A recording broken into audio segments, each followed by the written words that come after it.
Hello guys, welcome to CRAVE TV, the ultimate destination for food lovers and culinary adventures.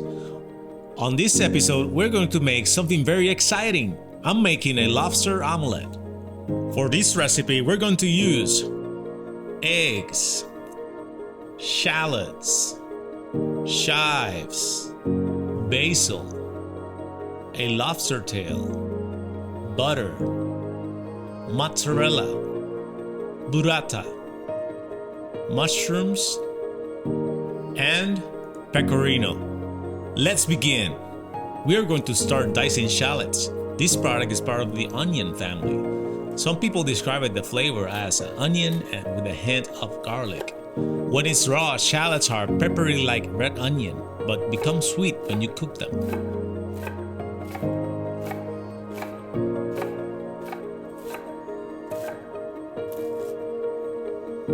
Let's cut some chives. Chives have a mild onion-like flavor with a hint of garlic. They are often described as having a fresh, grassy, herbal taste that drowns out the onion flavor. Chives are much milder than regular onion, making them a good substitute if you prefer a milder flavor. We are going to cut king oyster mushrooms, maitake mushrooms, and pearl oyster mushrooms. I'm so happy that I found these mushrooms. You can also use shiitake mushrooms or creminis or any other fresh mushroom that you desire.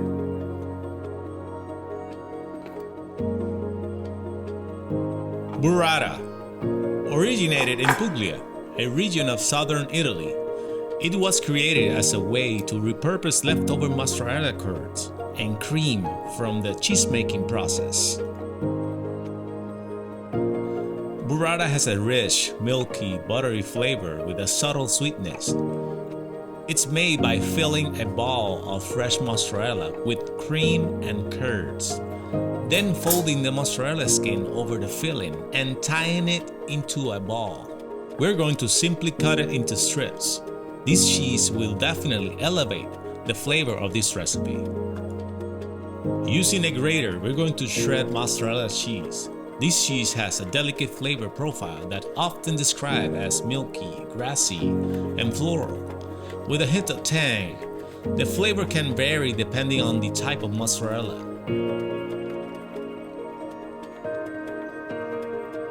My first choice is to get the mozzarella block, but if you can find it, get the one that comes already shredded. Lobster tail. We're going to split the tail in half. We're going to press down the tip of the knife where the tail begins. Then we are going to press down the rest of the knife. By doing it that way, the knife is not going to slip aside and you will be preventing yourself to get cut. After splitting the tail, remove it from the shell and also remove the vein. Then we're going to cut the lobster into pieces.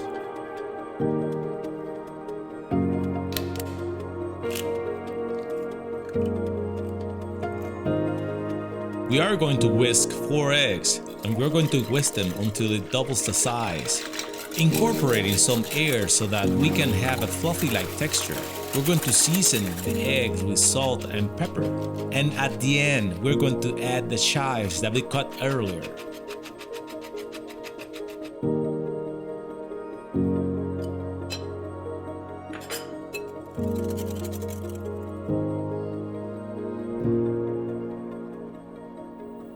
In a non-stick pan, we're going to cook the mushroom with some extra virgin olive oil and some butter.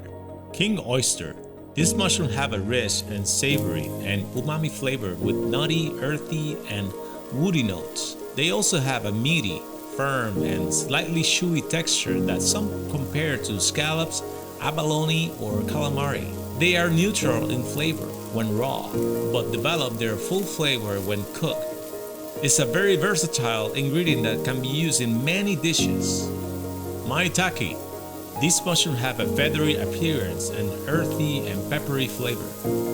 Also known as the hen of the woods, ram's head, sheep's head, and dancing mushroom. Maitake mushrooms are an ingredient featured in many Japanese and Chinese dishes. Pearl oyster. These mushrooms have a mild, woody, and nutty flavor with a soft and chewy texture. They are most common oyster mushroom in North America. Oyster mushrooms are a good source of protein and fiber and are high in vitamin B. They have a mild flavor that works well in many dishes, and their texture becomes tender and meaty when cooked. Once the mushrooms are cooked, we're going to set them aside. We are going to cook the shallot with butter until they get very tender. We are going to add extra virgin olive oil to the lobster, and we're going to season with salt and pepper. Then we're going to add it to the pan.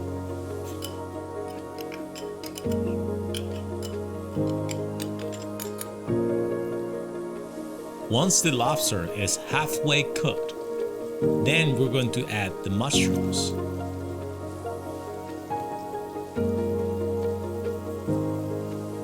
We are going to add the eggs and begin to scramble them with a heat-resistant spatula.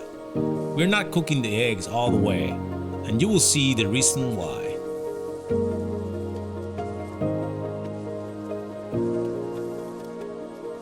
We are going to make the mixture flat. Then we're going to add the mozzarella.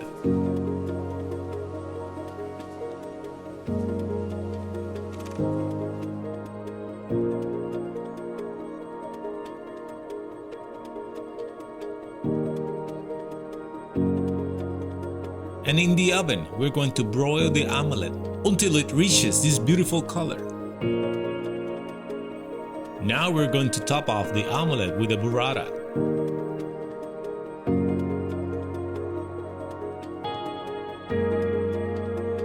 And we're going to add extra virgin olive oil, salt, and pepper. And finally, we're going to sprinkle some chives, small basil leaves, and finish it with some pecorino cheese.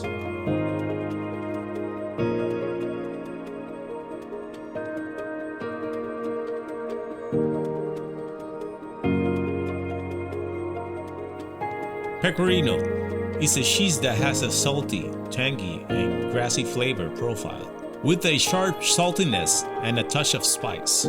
The taste of pecorino can range from mild to sharp, depending on the region of origin and how long it's aged. The longer the cheese is aged, the saltier and firmer it becomes. Pecorino is a hard and flaky cheese with a low moisture content. It's not easily melted, but it's great for grating. This omelette is so good, you have to try it. And that's it for today's episode.